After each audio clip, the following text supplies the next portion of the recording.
right. Yay, looks like we're here. Hi, everybody.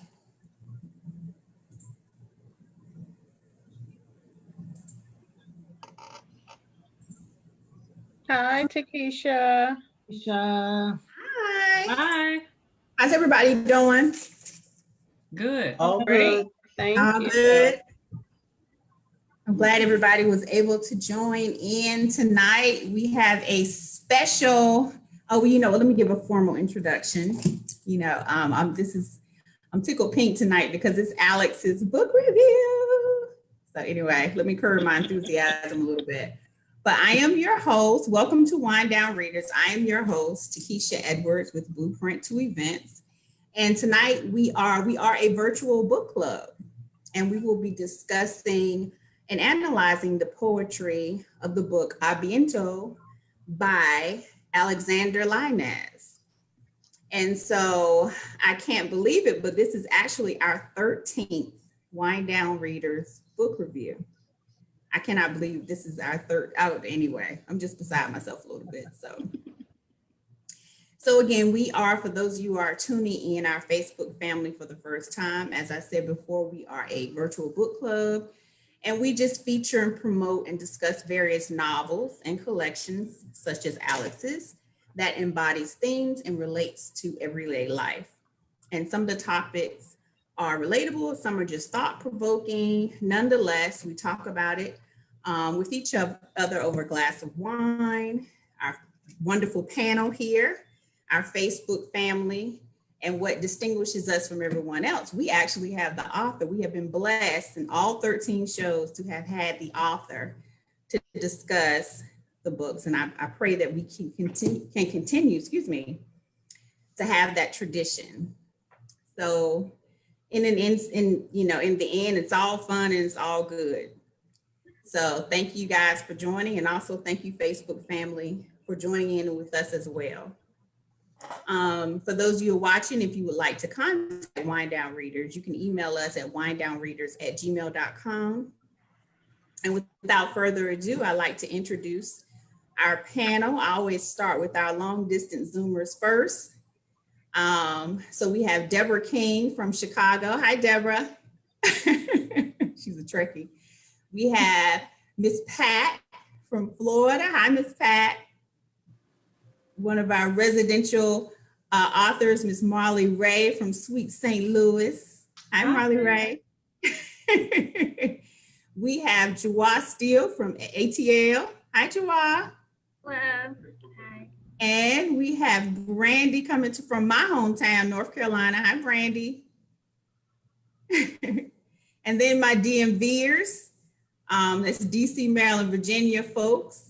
We have Miss Gloria Johnson. Hi, Gloria. Hi. We have our other residential author, Miss Steph Williams. Hi, Steph. Hi. Coming to us from South Carolina, still the Carolinas today. We have Wanda. Hi, Wanda. Hi everyone. And the famous Jay. Jay has decided to grace us with his presence tonight. So I'm gonna save the best for last. If you guys have been tuning in, you know that Alex is has been a Wind Down Reader member and panelist since day one, and it gives us great pleasure to present his book tonight. So let me tell you a little bit, for those of you who don't know, about Alex. So Alex Lainez is an avid reader and writer, and he has been since he was young. He owns Maison Designs, an interior design and decorating company in Gaithersburg, Maryland. He holds a Bachelor of Science degree in psychology from the University of Maryland Global Campus. While in school, he studied abnormal psychology, developmental psychology, and social psychology. Through his studies, he realized that his own experience of mental illness and domestic violence and the healing he received from writing poetry could possibly help others. So without further ado, we'd like to introduce our author tonight, Alex. So Alexander, let me be formal tonight. So also I would like to welcome all of our Facebook viewers. And if you've been tuning in with us, you know, this is the time we like to shout out our drinks. So Facebook, get ready to shout out your drinks. Definitely shout out your drinks in the comments. And I'm gonna start with our panelists to see what you guys are drinking on tonight. Alex, since you are the guest of honor, what are you Sure. sipping on tonight?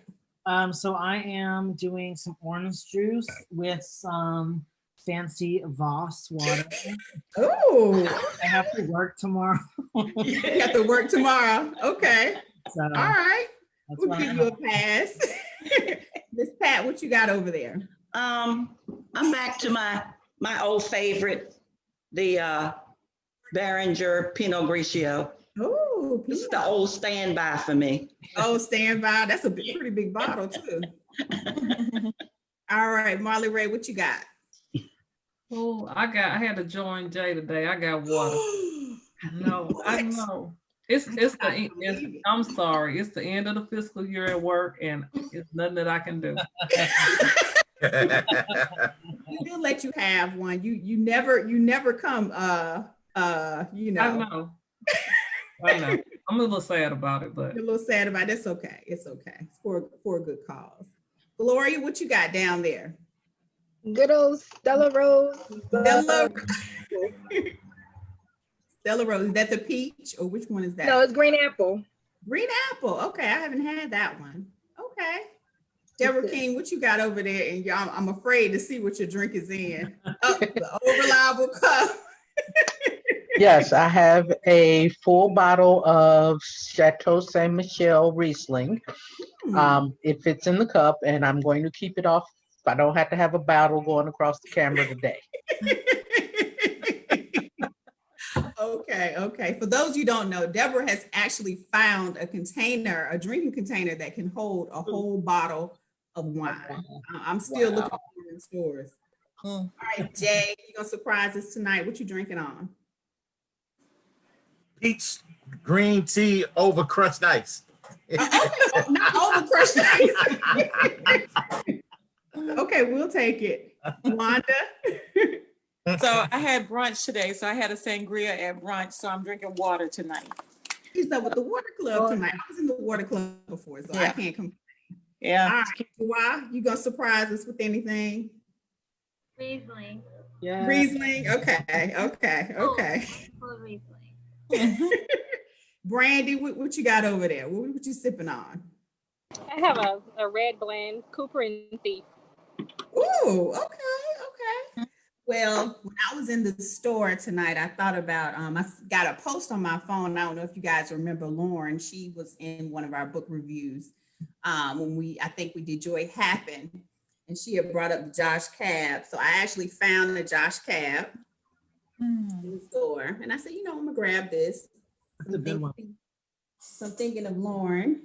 So that's what I'm drinking tonight. Since poetry is so cultured and rich, I thought I'd drink me a red blend tonight. Okay, I didn't miss anyone, did I? Stephanie, I know you said you were without. I had water, but it's actually salt water from the beach from being washed up. So that's all I've had to drink today. Okay, whatever gets you going. All right. Let's see. And it looks like our Facebook family hasn't posted their drinks yet. So I know they're sipping on something. So we'll give them a couple of moments. Just wanted to remind you guys that Wind Down Readers does have an Instagram account. Yay. And we also have a YouTube account. So we do urge you to kind of follow us on Instagram and YouTube. We appreciate it. All 12, and after tonight, we'll include 13 of our virtual reviews will be on not Instagram, it will be on YouTube. So you can check them out. All right. So everyone, since it's, let's see, we got a lot of celebrations tonight. Nene that usually joins us, it's her birthday. And Barbara that usually joined us, is her 29th wedding anniversary. So we're going to toast to Á Bientôt, Barbara's anniversary, as well as Nene's birthday. So we're going to have a big range of a toast tonight before we get started. All right. So Á Bientôt. This is we're doing, it's a collection of poetry for those of you who have been watching us. And it's broken down into 3 different parts. I'm just gonna go over my favorites first. In part 1, I think my favorite poems was Abandoned and Heart Song. Part 2 was The Darkness Within. Part 3, it was See Me, He Loves You, and Á Bientôt, of course. And just to impress Alex, I did some research about the breakdown of poetry because I didn't want to seem like a total dance hosting this tonight. So I did see that poetry is broken up into 3 different categories: lyrical, epic, and narrative. And I wanted to ask you, Alex, because in my brief research, I thought that your poetry would classify a little bit more as narrative. What do you think? Given the background that you gave us regarding the poetry. Yeah, so I think they kind of fall in between lyrical and narrative because some of the poems, specifically like Heart Song, can be read in a way that it's supposed to sound musical as you read it. But definitely majority of the poetry is more narrative, because one of the main things I really wanted to tell with this collection is the importance of telling your story in its fullness and being honest with yourself about what you've experienced. And I think this collection does speak to that. And I guess I'll find out from all of you tonight kind of how well I did that. Well, I can imagine putting this together, was an expression of your creative side, but also it was being, as you told us in the beginning, it's also therapeutic for you. Tell us about what led you to write a book of poetry as opposed to a fictitious novel or a story about your life. Or I think with poetry, there are various types of poetry, types of poems, that is. And the form of poetry that I use is what I call free verse. There aren't as many limitations upon the process of writing it. You can write basically how you want to write it, when you want to write it. Length, you can be as long as you want it to be or as short as you want it to be. But even within that, I still followed specific rules. Like in some of the poems, there is rhyming sequences that happen. In specifically Overt Secrets, it's a very standard form of poetry, which is a haiku. So I kind of like, in my writing, I like to throw the rules of poetry on its head a little bit, because I like to mix into free verse specific styles that happen within poetry. In terms of writing a collection of poems versus a book or even like a autobiography, I think it comes down to the freedom of what poetry allows the writer to express. A poet can sit down and write 16 pages of poetry, and it's not edited. Whereas with a book, there's an editing process that happens, and sometimes the editor's voice can become part of that story. And while I am working on a fictitious novel that is kind of surrounds certain topics that are discussed in these poems, I felt that for my first book that I wanted to be more self-exploratory, using poetry was going to be the best route to go. Okay, all right, sounds good. So now I'm getting to our panelists here and see what they're. So I'm gonna let you guys volunteer. I do want to hear from you all though. What was your favorite poem and why? I'll go. Okay. My favorite was Heart Song. And I think it was really because of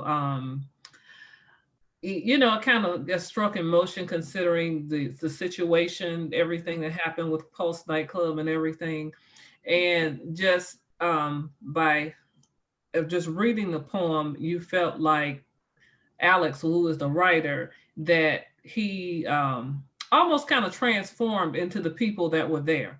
and kind of gave like almost like their last will and testament, that they were extremely happy and just kind of living to the best that they could live, and unknowing that something was going to happen to them.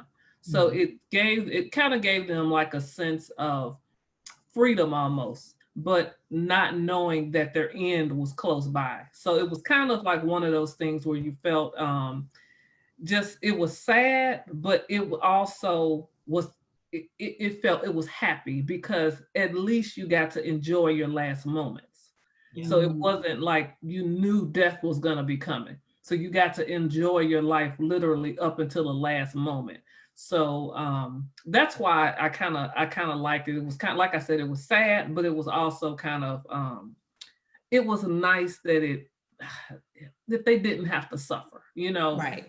So, and I just like the idea of giving, kind of, I guess, tipping your hat to, to, people who, passed in such a horrific way. So that was my favorite. And very well written, Alex. Very well written. Yeah, that was one of my favorite ones too, Alex. Thank you. For those of you who don't know, Jawah also dibbles and dabbles in poetry.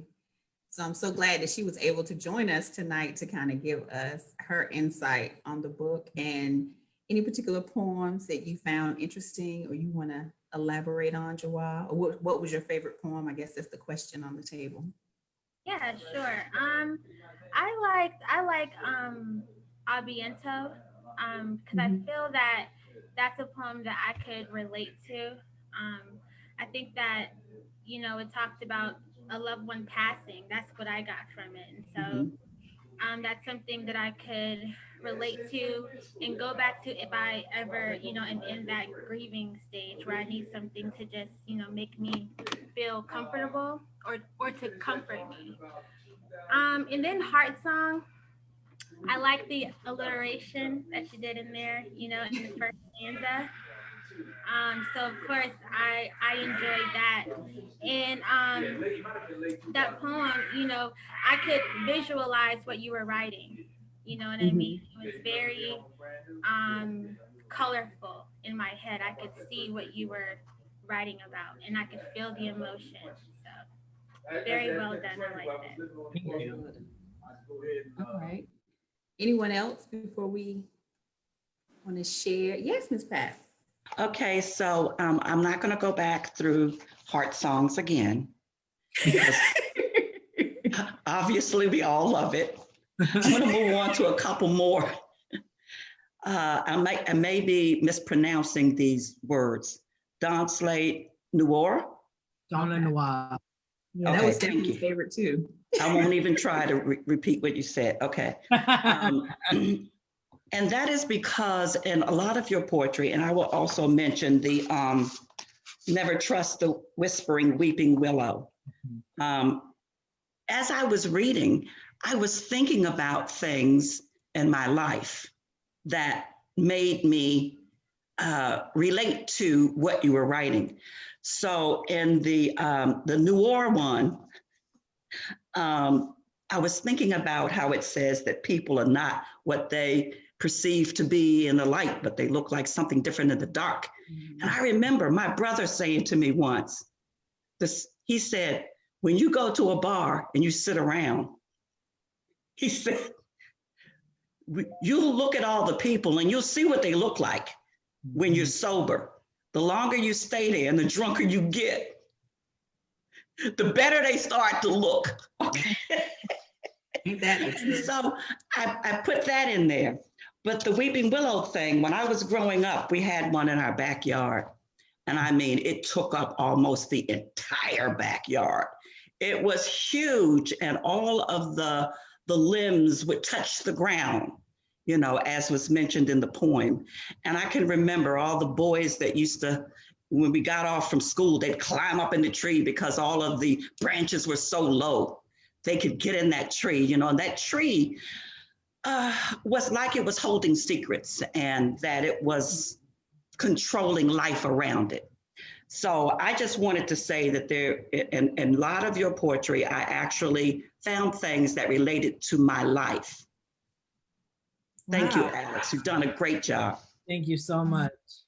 So I have a story for Never Trust the Whispering Weeping Willow. So I wanted to write a poem that not only, because most of us in most places have seen what a weeping willow looks like, but most of us have also seen the movie Mulan, the original one. No, sorry, Pocahontas.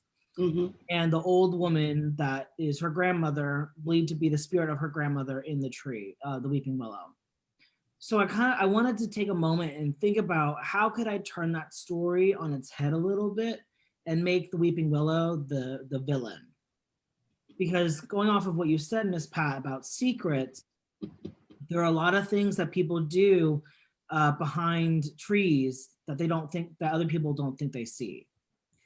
And they get away with doing things, a good, bad, evil, whatever you want to call the actions, under the guise of nature.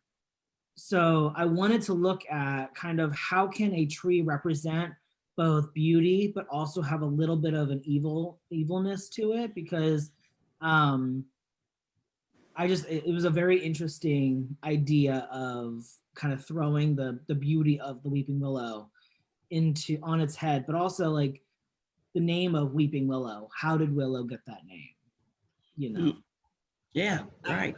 I have to tell you, I read that poem too, and I'm kind of freaked out about trees, especially large trees. And so I skimmed through that poem real quick and moved on to the next poem, because I was like, I can't have no dreams about Alex. Weeping willow, I be weeping in the bed. So I don't share that same sentiment for that poem. When I started, I was like, oh, nope, scary, moving on. But I have to say, Alex, because you are so, you and I are close, I have a confession. I'm not a big poetry fan, but I tried to find great appreciation when I read your poetry, and guess what I did? I think I kind of got it. And the shocking thing is, I love to hear like open mics and stuff. But as far as just reading poetry, I remember when and Brandy was with me along with this, we did a debutante ball, like a Jabberwock in high school. And you had to have a talent. So I chose to, for my part, was to recite a poem, and I recited Phenomenal Woman by Maya Angelou. And I remember, look at Deborah Clement, I remember reading it, and the girl that was coaching me with it, she was like, try to relate. I'm like, try to relate? I'm in high school. I don't know what it's like to be a phenomenal woman. 10th grade, like the words, other than the part where she started describing her body, I could not relate. But I remember when I was on that stage reciting it, I don't know if it was nerves because my family was there, I just got so into it, and I just kept wanting to say the words over and over and over again. So I was able to kind of tap into that with reading your poetry. And I think the one that I want to hear if anyone else want to contribute as far as what was their favorite poetry. Oh, Miss Gloria, yes, honey. Yes, darling. What was your poetry? I think what spoke most to me was See Me. Feel like Miss Pat, I was able to insert myself into that poem, going through my previous relationship, which I don't talk too much about it or go too in depth with it, but I was just like, he talk about me right now. Like I could insert this right here, and it's really deep when you think about it, because just on a relationship aspect and communicating back and forth with your partner, you want to be seen in every aspect of your relationship. And I feel like certain ways, not to go too deep into it, but I just really felt that, and I appreciate, your writings. Thank you. Yeah, I'm trying to get people to understand you. That was an excellent poem. It's like, don't you hear what I'm saying? Like, don't you see me? Like, see me in this relationship. It's me. I did appreciate that too, Gloria. I'm sorry, someone had a comment. No, it was me. It was me. I just wanted to say, even though Miss Pat already said that, what is it, Dawn's Noir Yeah. Okay. I took 4 years of French and I still can't speak. But that one is, I've always had an appreciation for poetry. I love poetry anyway, but Alex, you're just like, this is just amazing.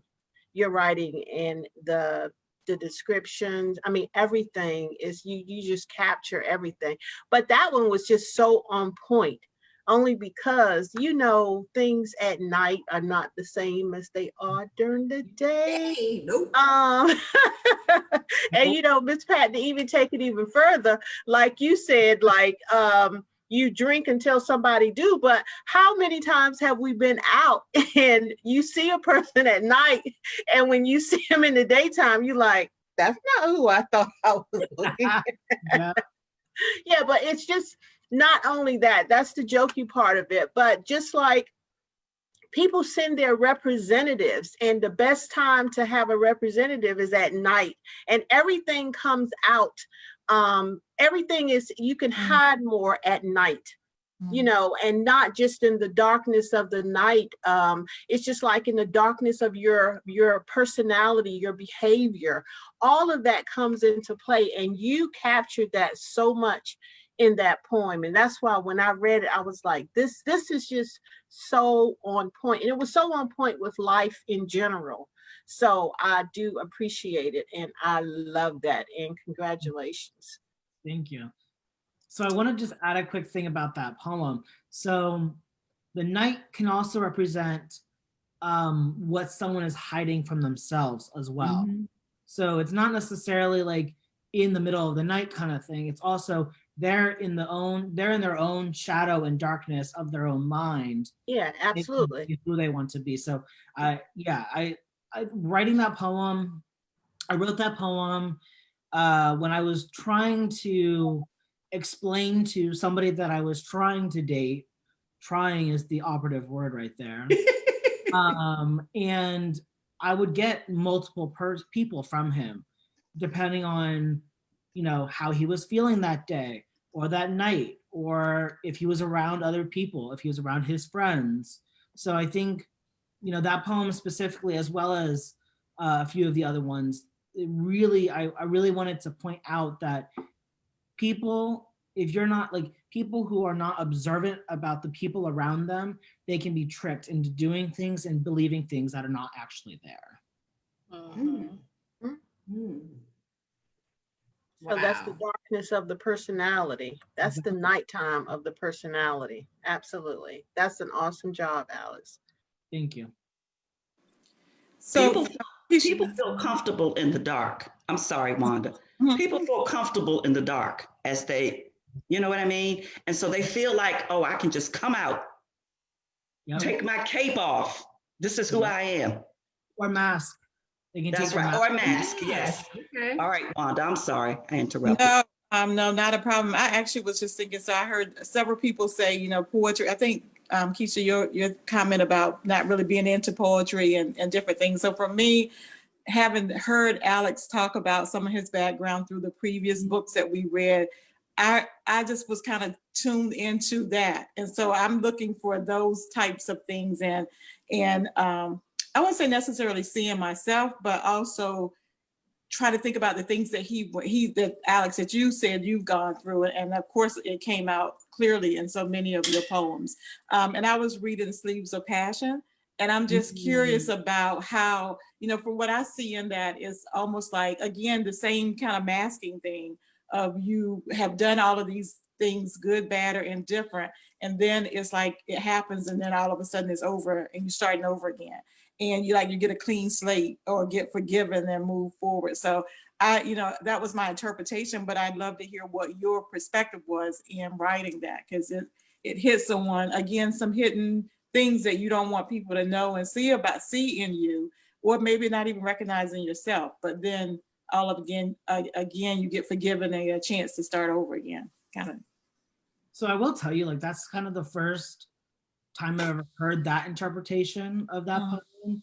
So I like really do appreciate that, because that gives me kind of like another depth to that poem. But that poem was actually about self-harm. So a lot of the time what it is, in a really bad situation, they're one of the coping mechanisms they have is they can hurt themselves. And what Sleeves of Passion is about is a moment in my life when I had scars all up and down my arm. And I would put a sleeve over it because I had to hide that. And you know, throughout high school as well as later on in life, hiding that part of myself, but not being but wanting to talk about it and have someone help me through that. That poem is specifically about the idea of I'm going through so much pain. This is a physical representation of that pain, but I can't talk about that pain because it's not looked at.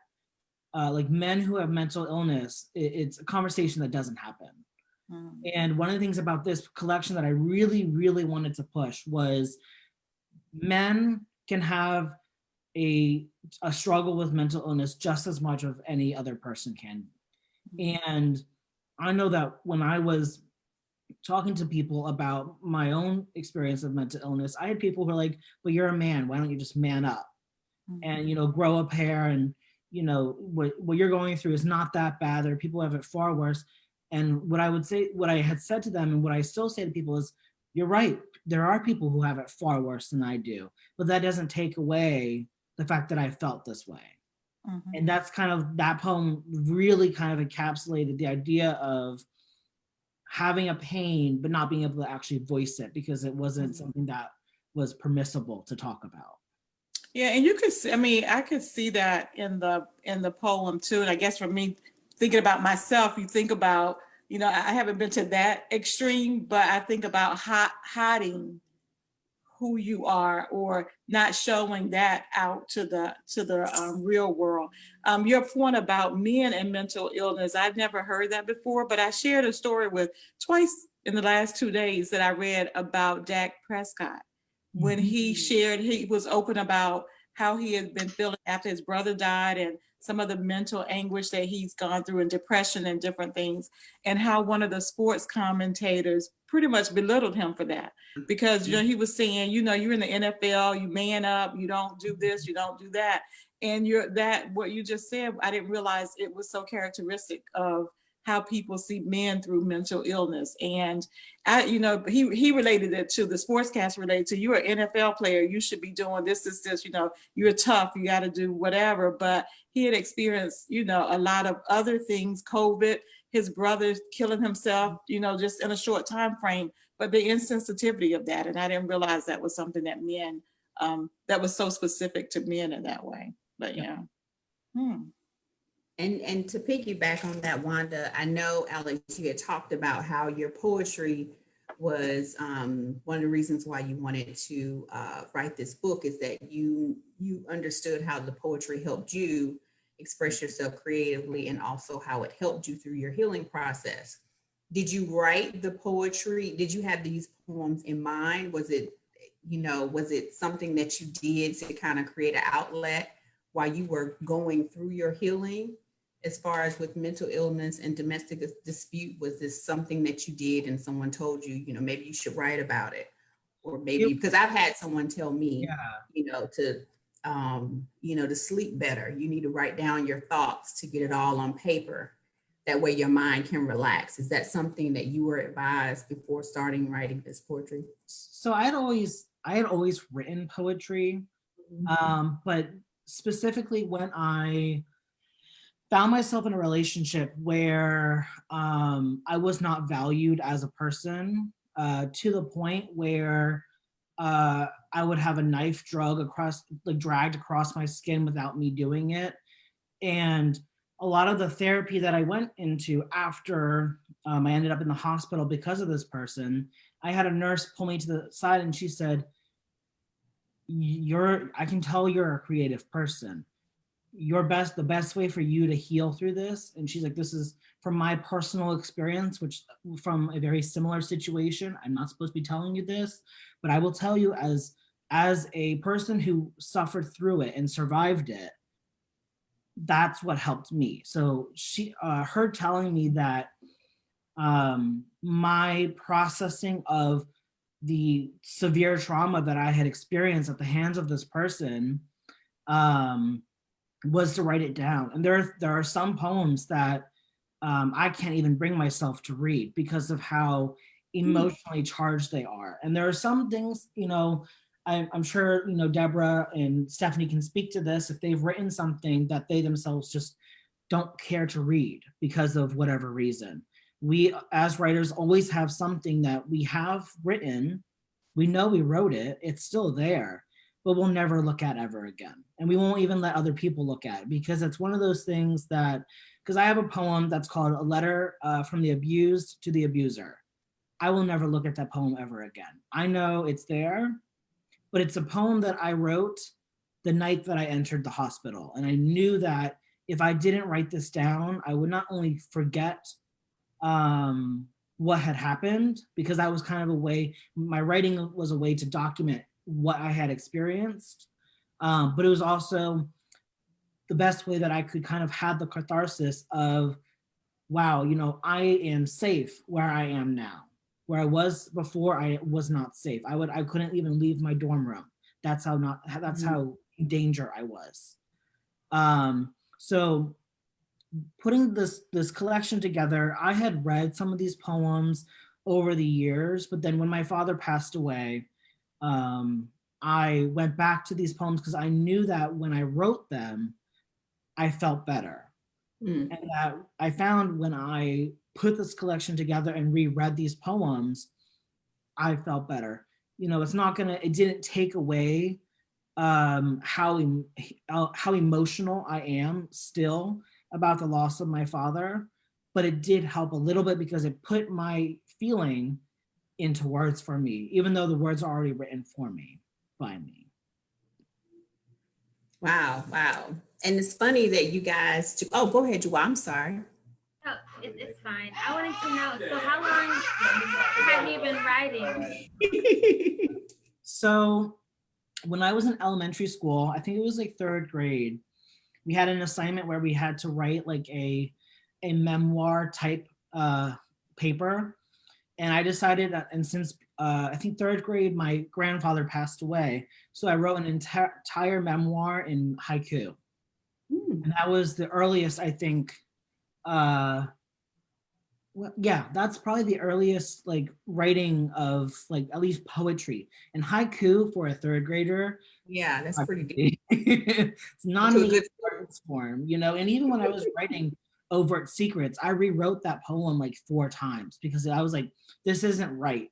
I'm not getting what I want down in the way that I want it. So probably 3rd grade was probably the earliest I started writing, but I've been writing ever since then. And I don't think I'll ever stop writing. And I also wanted to, and I don't know, Jay, if you want to chime in on this, you also brought up about the, you know, the stigma that men have when it comes to therapy, and how sometimes therapy, I know in the Black community too, it is looked upon as like, not really like you can't handle it, but like a weakness, as if it is an illness, but no one wants to succumb to them being mentally ill. Jay, what's your take on that? Well, people think that men don't hurt. It's like we're supposed to just be tough. And we're programmed from a kid. You fall, you scratch your knee, and you start crying. Stop crying, boy. You're not supposed to cry. You're supposed to be tough. So as you get older, you're taught to suppress your feelings. Even though it hurts like hell, you know the saying, men, we cry in the dark. So we just go in the house and close the door and we deal with it, hoping that the pain will surpass and you move on. But we do hurt. You know, I've been in situations where, you know, I've been hurt, but I won't let you know that you hurt me, but it hurt like hell. And we, like I said, we just go in and close the door and we just deal with it. And then if you tell one of your friends what you're going through, oh, you soft ass, blah, blah, blah, you know, go ahead, man up, you be all right, you be all right. So men have actually perpetuated this behavior. That as well. So it's a male thing, but it's also a society thing as well, because I have people in my family who are male who don't prescribe to that belief of a male. If you are sad, you can't be sad, or like whatever that may be. But I also know people in my life, well, they're not in my life anymore because I cut them out because they're toxic, but I had people who knew I was in the hospital because I had basically been beaten senseless, who told me, well, you're a man, just man up, defend yourself. And I think, kind of to go off of the idea of mental illness, the conversation that then happens around male victims of domestic assault, there is no conversation there because it quote unquote doesn't exist, because it doesn't happen. A male can't be a victim of domestic assault. And I had a sheriff that I reported my assault to laugh at me and tell me that it didn't happen, even though I had a kit that said it happened. I had bruises and marks on my body that said it happened. And I remember sitting there being so angry, and then kind of just having a realization, oh, this is because of society. Society, we don't talk about this kind of stuff if you're a male. It's not to take away from the survivors and victims of assault of women, but we have to talk about the conversation of assault victims of everybody. It's not just one or the other. It's not just, a woman can assault a man can assault a woman can assault another woman, and a man can assault another man. It's not as simple as black and white. There's so much nuance to that, because assault, and as we saw in Deborah King's book, it's all about power. Yeah. Whoever has that power in that relationship is the abuser, and the person who has no power is the abused. And the conversation specifically around mental illness and mental health for men, yes, it's perpetrated by men, definitely, but there's also, that is because of society. And the society says men have to be this certain way. And, just like Jay was saying, you fall, you scrape your knee, oh, don't cry. No, right. Men don't do that. Men don't do that. I remember one night when I was with this specific person that I was assaulted by. He hit me in the face and I started crying. He said, no, you don't do that. Men don't cry. And that moment of realizing that societal impact of what a man is allowed to do, not only deepen the trauma of that situation with that person, because I was then expected by that person to not show them that I was hurt by that situation. Go ahead, Miss Pat, using the wave icon, girl. Go ahead. Let me hear what you got to say. So what I'm going to say is that's why therapy is important. And it's unfortunate that people let that pass them by. My son died when he was in his 30s, and he had 2 sons.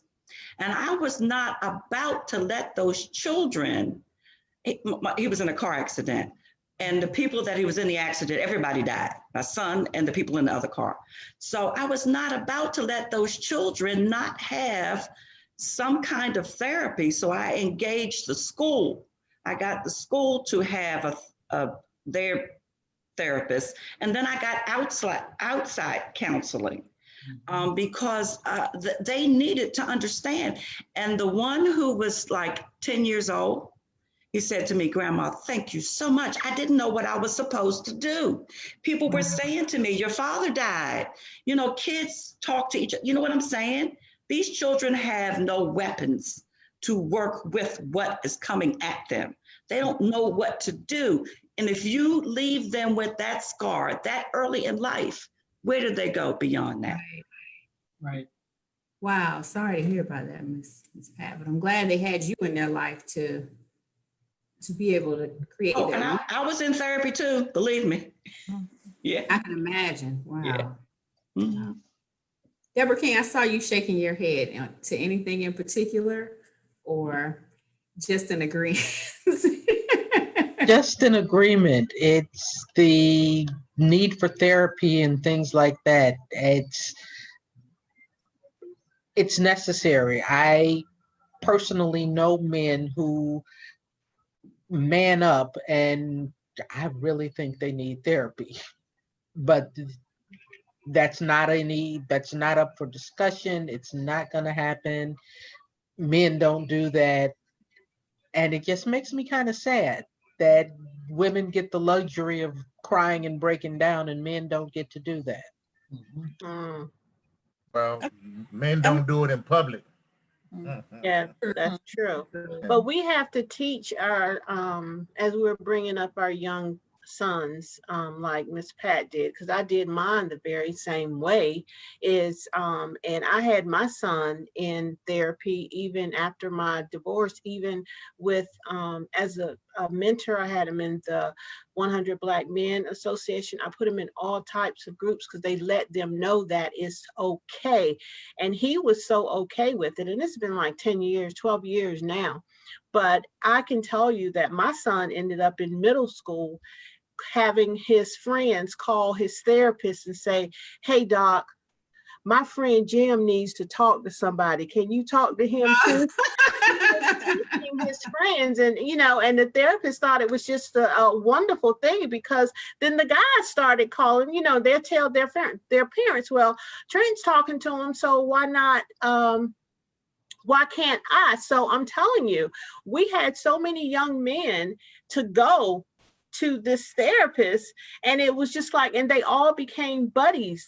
So we have to somehow, like we do everything else in America, we have to figure out how to conquer this. And I think it's just like starting from a younger age, telling our men and telling them that it's okay, but not only telling them, is showing them, and sometimes you have to force them. And after a while, they get the picture, because even like 12 years later, my son even calls his therapist on his own. I don't even have to. I mean, he just knows he has that person, or something comes up, he's like, yeah, I'm just going to call him and run this by him and make sure that I'm doing right, what I'm supposed to do. And one other key thing is that this one therapist tells the young men that he deals with that it's okay to call me when you have issues, but bear in mind that it's also to call me when you don't.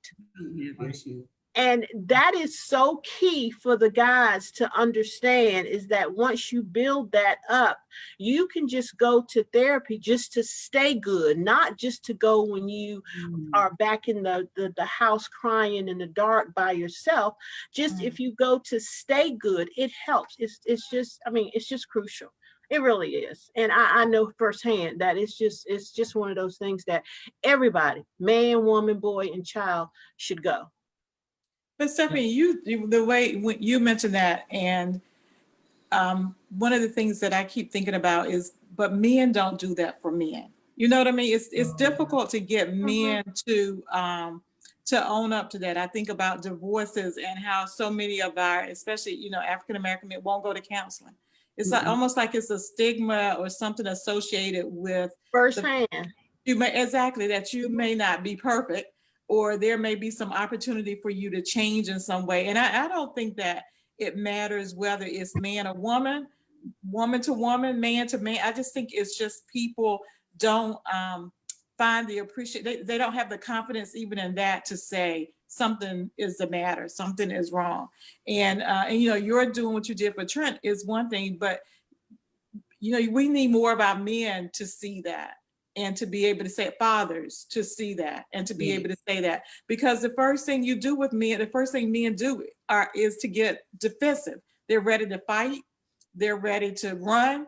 I mean, one or the other, they won't stop and face their fears or face the things that really concern them, because society has said, that's not a man, that's not what men do. That's not, you're supposed to, be able to get through this without a tear, get through this without, whatever, but it's really hard to do. So it would be great to see being to do that. And, and Alex, I would even say the book, because again, the things you had shared, it was really, some of the poems, you could just feel the pain in those, and you could feel like, people this really happened to people. is one thing, but I think the other would be what do we do next, right? You know, you have survived this. You've been able to tell the story, and it's what do you do next? How do we help a community? You know, not just counseling, but how do you help a community see this and understand this and feel this? You know, and then you just to be able to share it so that there are others, because this is not a new story. Right. It's just your story, right? And so that others can be helped by it. Oh, yes, Ms. Pat. Well, I wrote something down that I wanted to say toward the end of our meeting, but Wanda pretty much brought it up now. First of all, I want to thank you, Alex, because what you have written is so deep. I mean, it reaches you to the core. I've read poetry before, but for me, a lot of it was superficial. It didn't feel like it was anything that I could absorb. This I could. But the other thing, just kind of piggybacking on Wanda, is I would like to see you take this to high schools and colleges. I would like to see you bring your books there, have some sort of assemblies, whatever. You need to talk to those people, the high school and the college, because you've been there. They are just sitting there and not having any kind of hope, any kind of help. But if they should read some of these things, they will understand that this is where their help comes from. So I'm thinking that I would love to see you do that. And I'm going to say this, give some free copies to places where, someone could get their hands on it who couldn't afford to pay for it. Okay. If you need help, let me know. I have to get some free books out there. All right. Pat Moneybags, you better take that help, Alex. Do it, brother. Do it, brother. Okay. I will say this. I do want to chime in with our Facebook family here. We have Deborah Davis. She said her favorite also was Á Bientôt. It made her cry. And Flags was also very interesting. She wants you to explain your thinking behind that poem. So that poem is a very interesting poem because the title itself is the best place to start with that poem. There are parentheses around the L because if you remove the L, you get a slur for gay. Yeah, I thought so too. But the parentheses as a grammatical piece are to include something that is important to the rest of the sentence. So with the rest of the poem, when I was writing this poem, I was trying to figure out how to explain how I, as a gay male who was raised in a Catholic family, went to Catholic middle school and high schools, how my experience was. And this poem kind of looks at the idea that a child can be told by their belief system that what they are is disgusting. It's sinful, you're going to hell, that you have no right to live, things like that. And the idea, I mean, if you look at the last, the third stanza, which is, but all colors fade, all flags are unraveled, darkness comes upon all. That's talking about the fact that all of us, no matter how we identify, we all die. And we all end up in that darkness that is death. But then the very last stanza, which is I'll read the stanza above it as well. Upon the ground, covered in dirt, lays a child.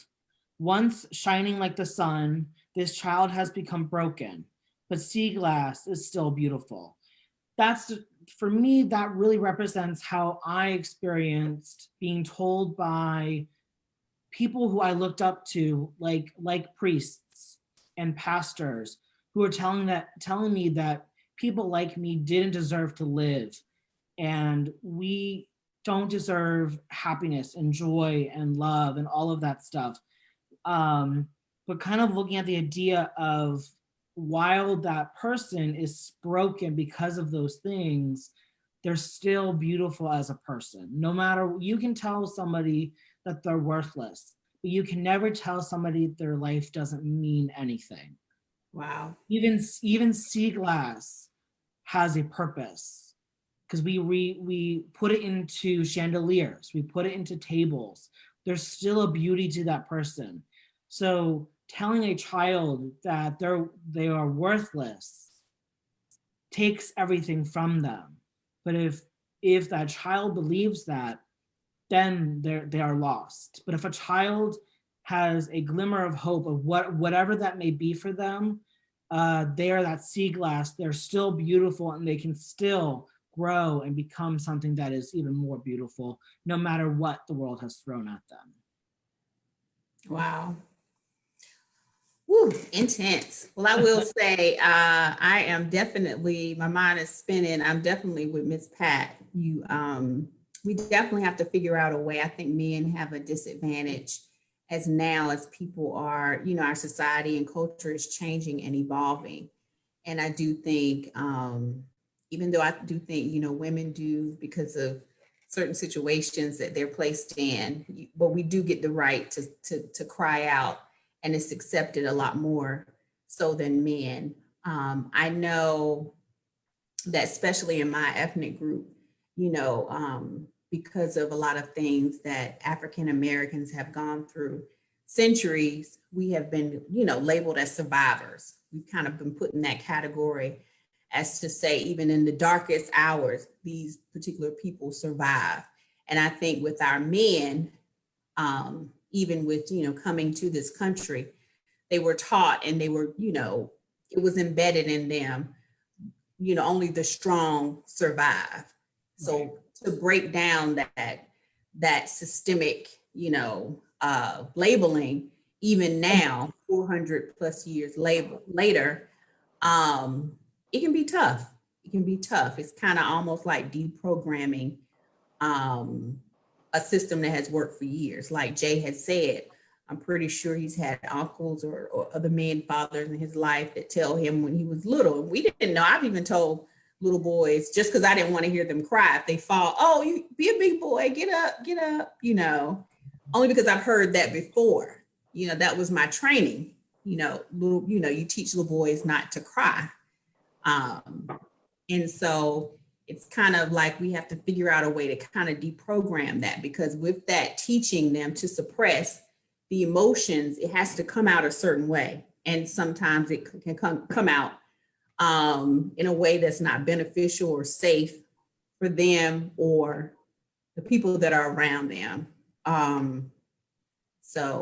Yeah, definitely. I'm in favor of, and I see Miss Pat's hand is up, and I know Jawah had her hand up too, but I know she has the beautiful little baby, so I know she has to go in and out at times. I didn't have my hand up. Oh, I thought I saw your little wave hand up. I'm sorry. I'm sorry. It was up a little bit ago.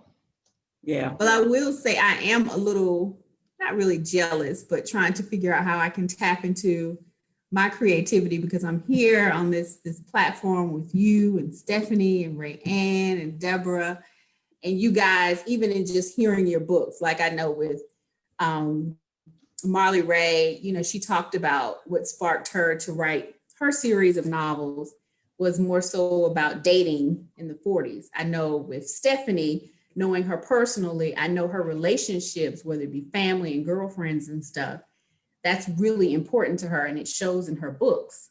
With Deborah King, I know she talked about seeing that sort of with Glory Bishop, seeing that kind of, maybe not in that exaggerated form, but seeing that in the church when she was little, she kind of observed what was going on. So it's amazing how you guys have been able to take, some of your life experiences and passions and things that were most important or impact you, and able to create a literary form to express through story, or like with you, Alex, through poetry. I think that's wonderful. I'm a believer now. Maybe I should just start writing some things down. Mm-hmm. Absolutely. So, Alex, is there the other side? Is there a book? So this is a part 1 of 3. There is Á Bientôt, which means see you soon. À demain, which means I'll see you tomorrow. And then au revoir, means goodbye. So the second collection is going to be about looking at, it's not necessarily another side of this book, just because I want this book to be what it is.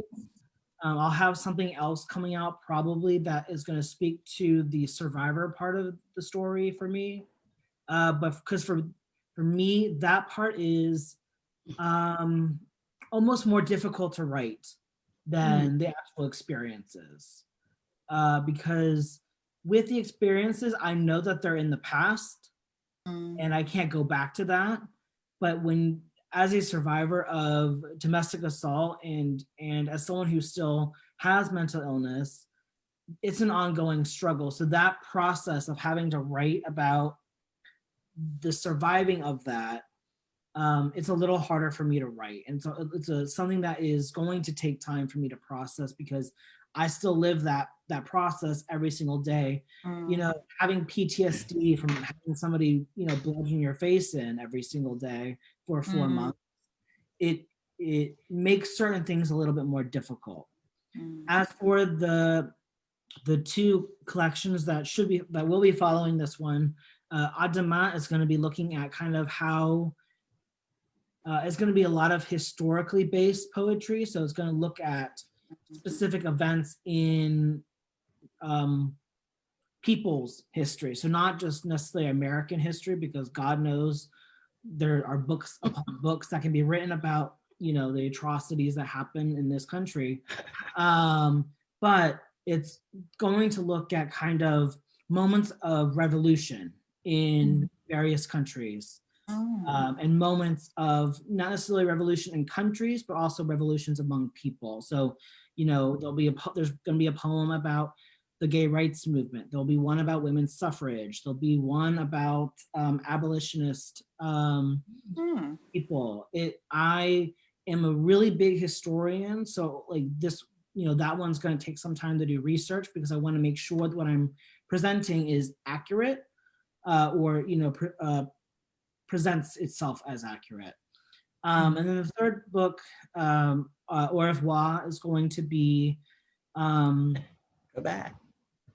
It's a goodbye book. So it's going to be kind of looking at the experience of loss in and of itself. So kind of because in psychology and in therapy, there are, you know, 5 stages of grief. It's going to basically look at all of those stages in one collection. So to answer your question, Wanda, as of right now, there is no upfront another side of the story, just because that's going to take a lot more time. Yes, Ms. Pat. Okay, I did notice that my hand was still up somewhere. However, I wanted to bring up the artwork and how it was so connected to the poems. Can you tell us about that, Alex? So for a few of the poems, I knew like off the bat, like what image I was going to use for that poem. But what I actually did a lot for most of the pictures, I actually had my husband, Daniel, help me with this, was because he was a new reader to this collection. I had him read all of the poems, and then I gave him basically a file folder on my computer of a whole bunch of different images, and had him help me select the images to go with each of the poems. For almost all of them that have the images with them, I knew what I wanted to portray in the image, because I mean, for example, the one of For He Loves You, which for people who don't have the book, it looks like that eyeliner, the illustration. Yeah, that was what I really wanted to portray with that specific poem, but also that image, is the idea that it's a reversed reality. So your understanding of that situation is only one aspect and one vantage point to look at it. Whereas people who are on the outside of that situation are like, girl, something is clearly wrong with this person. You need to get away from him. You don't see that when you're in that situation. So a lot of the images that I use for the poems, I really, really wanted to use them as a way to augment the poem, not to hinder, you know, the actual poem itself. There are 2 poems that don't have images, and that's just because I couldn't find something that represented that poem good enough. I had a few that could work, but for me, good enough, for me, working is not good enough for good enough. So, but to answer your question, all of the images, I selected most of the images at like 3 a.m. one morning when I was trying to get all this together. And I actually had more fun selecting the images than actually putting the book together, because I got to sit back and kind of have someone else say, oh, this image looks really good with this poem, and it works together. The actual captions for each of the poems, for each of the images, I came up with myself as I was basically putting them into the book. Now, I will say this, the cover of the book, is that a painting of yours? So it is an image that I distorted with Photoshop. Okay. And I would like to hear the panel's idea of what it actually is. Oh, you should have told me to look at it. Okay. Let me see. What do I think it is? So for those of you who... I see it, right, yeah. You know, at first glance, I will say this. I thought it was like a hand. Okay. That's the first thing that came to mind. Now, Alex, I know you are a psychologist, so I don't know if that means I'm crazy or crazy isn't politically. It's not a Rorschach stuff, so I'll tell you that. Okay. It is. You message me on the side. I'm sure bring it up. Looks But like that's a coral reef. Pat said, what did you say, a coral reef? Mm-hmm. So it's probably a brain, but I'm looking at a coral reef. Now, you know what I thought it was? I thought it was literally like if you are sitting in a car and it's like the windshield. So it's like the reflection of like bright lights and on like a busy street. So let's say you're something. That's what I thought it was, like if it's raining. So like a wet windshield or something like that. That's what I thought it was. I like that. Okay. Anyone else? Did I take it too far? I think it's a tree. I think it's a tree. It looks like something with flowers or something colorful on it, but it feels like I see a tree branch on the upper left corner. So I don't know. It looks like a skeleton hand with a lot of different colors. Yeah, you see the hand thing too. I see a hand. I don't know why, but that was the first thing I saw. Was the hand. Yeah, I see. It looks like a hand with, like Steph said, with some stuff inside of it, kind of almost like that. Just an image. Yeah. Keeping it together, maybe. Mm-hmm. Yeah. That's like I'm calling a psychiatrist for y'all. I will say that the pictures were beautiful. I mean, and some from the pictures and the imagery was really nice. And it's interesting to hear how you picked it out, because I'm thinking, did they draw this for every, it was something in mind for each one, but it was nice. So Marley Ray and most of you you're both right. So it's 2 different things that I really wanted to kind of portray. The first one is hands holding a broken heart. Oh, okay. I kind of see that. This is the heart. Yep, that's the heart. So because it kind of looks at specifically the last poem, which is a goodbye poem, like not necessarily a goodbye, but I'll see you soon poem. Hard for me to talk about that poem without getting emotional. Okay. But it's also what I wanted it to be is like you rest your forehead on a window and it's raining and you're looking at a flowery bush. So it's to look at basically there is beauty beyond the storm. Wow, I like that. Yeah. Okay. So no underwater drowning thing with the coral reef. Okay. Call a psychiatrist for me. Hey, you won the Miss appointment. Pat, look, you're gonna leave us because you're gonna be the one going. Right. Put that drink down. Look, you starting to see things too clearly. Everything's looking good. Right, Deborah. Anywhere my computer goes, I go. You ain't getting rid of me that easy.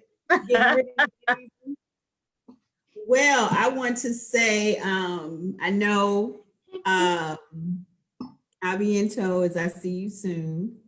And that was one of, I like the way Jawad hit it on the nail. She talked about it was dealing with death. I also, I know one of the questions you wanted to bring up, Alex, before we conclude was, could it be more than one person or can it be different depending on who is reading the poem? I couldn't quite understand that. What did you mean by that? So the question is kind of basing off of the experience of writing it in one time of my life and then rereading it in another time. So the question is, who is the person saying this to? Is it someone specifically? Is it like one person per se? Or can it, as the reader, can it be somebody else? You know, the first person I had read this poem thought it was about a lover, someone they're saying goodbye to, who is, you know, passing away. But I had another person read it and they thought it was something completely different. So I would like to know what everyone else thinks before I tell you the story behind the poem, mostly so I can prepare myself for what I know will be kind of an emotional moment for myself. But I just wanted to hear. Oh, we don't want you to break down now. Oh no, I won't break down. Why don't you just tell us, Alex? Just tell us. Somebody wants to be the person that breaks it. Yeah, no, just tell us, please. So well, I will say mine is softer. So I will say this. I thought it was my favorite poem, number one, because I knew, you know, I'm the type of person I like to find out what links the book, the title, to the body of work. So I took it as, because I'm, you know, we all personalize things. So I'm transitioning in my life in a few areas. So I took it as to say, I will see myself soon, or I will see that person I'm striving to be soon. I didn't get the death thing. I totally missed that. And maybe because I'm, you know, optimistic about things, but I totally missed the death. Like when Jawad said it, I was like, ooh, that's exactly what I felt like that's what he was talking about. But yeah, I looked at it to say like a goal. Like I will see that accomplishment soon. Á Bientôt. I'll see you soon. Yeah. So that was me. So yeah. So when I wrote the poem, it was basically an ode to a very good friend of mine who passed away due to an illness that there was no cure for. And I remember laying in the hospital bed next to this person as they died.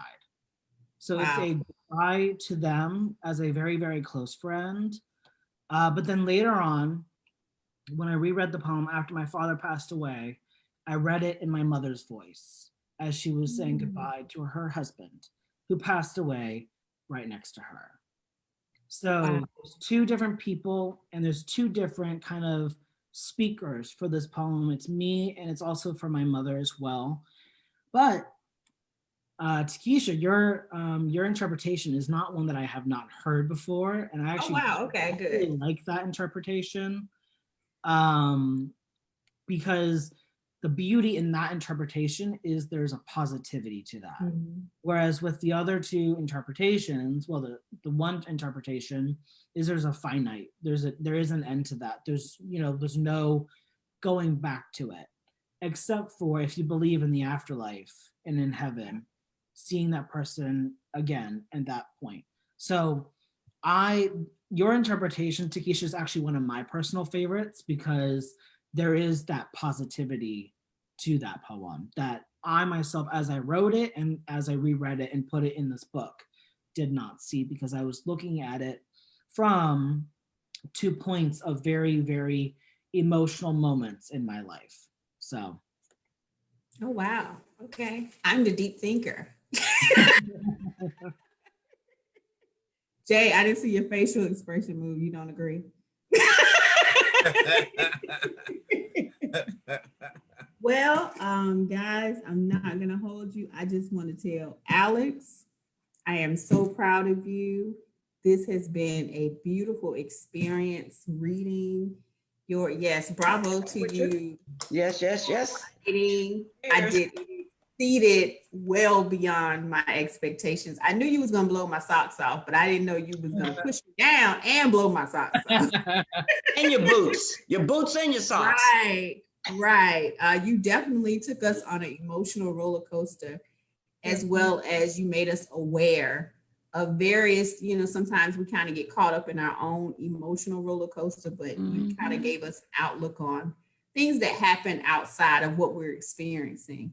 And, sometimes you think you have it bad, but someone could have it worse. And so I'm glad that you kind of, channeled things that you were going through, also things that you have seen other people experience, and you were able to create a literary craft into that. So I applaud you for that. And I thank you for letting Wind Down readers review your book. And I wish you well, and many prayers to part 2 and part 3. I hope you let us review them again. We'll review them when they come out. And, thanks everyone, our Facebook family, as well as our panelists for supporting Alex with his, inaugural, collection, I'll say. See, I got my little tabs of my favorite poems. And the next author that will be joining us, her name is Dr. Cheryl Woodson, and her writing name, yes, Deborah, you know her. And Deborah, correct me, is it Tyria Robbins? Tyria Robbins. Tyria Robbins, okay. I just want to make sure that is her writing name, and she wrote the book. I'm gonna see if I can pull it up on my Kindle here to give you guys a viewpoint. What the Mirror Sees, and it's kind of right there. Hopefully it's not too much of a glare. And so we will be reviewing her book on September 27th, 7 p.m. Sunday. And she also has an affirmation that she wrote to her daughter. It's called Dear Lauren, Love Mom. We won't be reviewing this, but she sent it to me, and I have definitely been enjoying reading her affirmations. It's also very thought-provoking. It's a 31 days affirmation for my daughter and myself and for you. That's what the title is. And so I hope you guys are able to join us. She wanted to join tonight on the panel because she did read Á Bientôt, Alex, but she had a family emergency, and I told her don't worry about it. She did say that she wanted to make sure we brought up about your illustrations, and we did. She definitely wanted to know the behind the scenes of that. So I hope you guys are able to join us on September 27th. We're going to keep this ball rolling. We got some things in the works. I'm not going to bring them up just now because I need to solidify some stuff, but some stuff is coming, let me just say. And thank you again, Steph. I'm happy that I was able to produce tonight. I didn't put you to shame. I just knew I wasn't able to get on the Facebook, but I'm glad I was able to work. But anyway, any parting words for Mr. Alex, fellow authors, anything you want to chime in on before we say Awesome job, Alex. I'm so proud of you. Awesome. Great job. Yeah, definitely. I would say great job, Alex. And I would say I definitely applaud you for being so transparent in your writing, because I'm gonna tell you that is something that I cannot do. So I just, just being so exposed and just putting it all out there. It's just something that I personally have not been able to do. So I just think it's great that you were able to do that, with your first with your first book, that you were able to just completely put all your emotions, your feelings, and everything on paper. And you did it very well. So, and I was able to understand it. It was great. And I'm like, Keisha, I'm not a poetry reader, but it was definitely well done. Very good. Right. And I was going to touch on too, but Miss Pat beat me to it as far as the artwork. The artwork was phenomenal. Yes. I felt myself kept scrolling back, looking at the different pictures going, wow. Mhm. Some of this stuff is suitable for framing. Wow. But you did a fantastic job, Alex. Thank you so much. Yeah, Alex, I would say the same thing. And the reason I ask about the other side of it is because, having only known you through these 13 sessions, there's that saying, you don't look like what you've been through. And I don't think that any of that comes out in you when you, from what you've shared, and to think that there's still, some chapters to come. You've been a great conqueror. So, but it was good. It was very good. Thank you. I'm with you on that. Yep.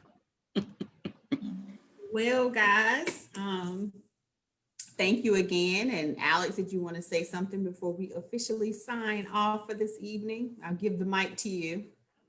I mean, I want to say I was nervous about this. I mean, much like Deborah King was when we started her book. As this is my first published work, I had an idea how it would be received based on off of people who I have had read it before it was published. But I am really, really thankful. I mean, that's probably just the best way I can describe how I'm feeling right now.